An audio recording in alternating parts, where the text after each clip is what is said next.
Just up on the meditation platform, about to edit the clip you're about to see. Listen to the nice bugs. There's a few left, not all have died. The aftermath of the bushfires. Thick in the bush, where the bushfires have already gone right through and burnt everything to the ground. As you can see, looking at the grass here, it's already starting to get covered up. The rain's washed a lot of the blackness away. It was turned like dust. But look how don't you have to dig very deep to go back to normal dirt. Why is that? Because what was burned on top of the ground wasn't that thick at all. The so-called fuel, all the undergrowth that the people are saying needed to be burnt off to keep safe. There was stuff all, not in all areas, but in this area and a lot of others I know of, there wasn't much debris on the ground or fuel. Didn't need to be. When you look at the aluminium oxide from the chemtrails, it was on the ground. That's why it burned so ferociously. Now I'm showing again, you dig down here, you're almost back to soil already. It's not that deep, and if that was thick ash, having said that, the rain has washed a lot of this dirt, ash away over the last 2 days.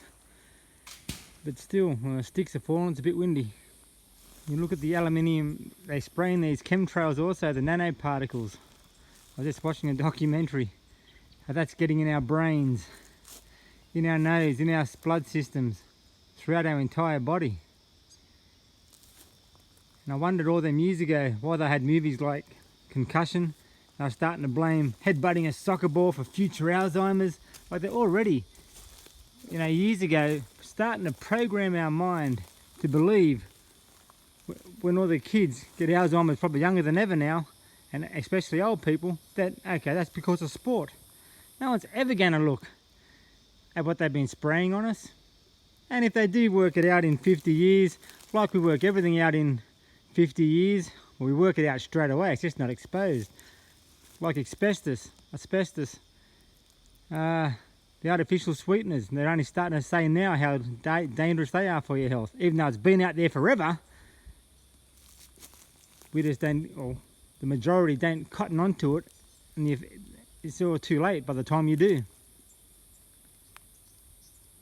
So you may find out in the future, but by then, like here, damage done. Mission complete for the New World Order. Stage, no, it's not stage 1, 2 or 3 or 4. Final stage now. They've burnt the bush, they burn our food, they burnt the wildlife, insects, over a billion. And how many more is going to die? You don't think this is going to have a knock-on effect around the world? Food's already gone up in price, fuel has gone up in price.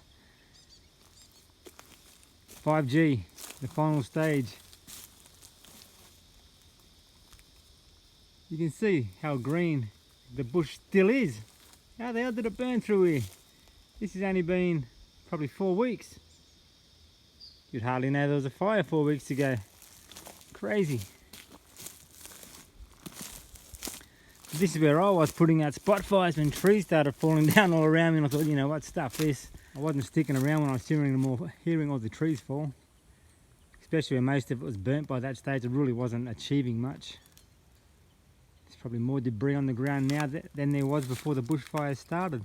Well, here's a good example of what was on the ground before the bushfire started, because this here didn't get burnt, obviously. You can see here got burnt.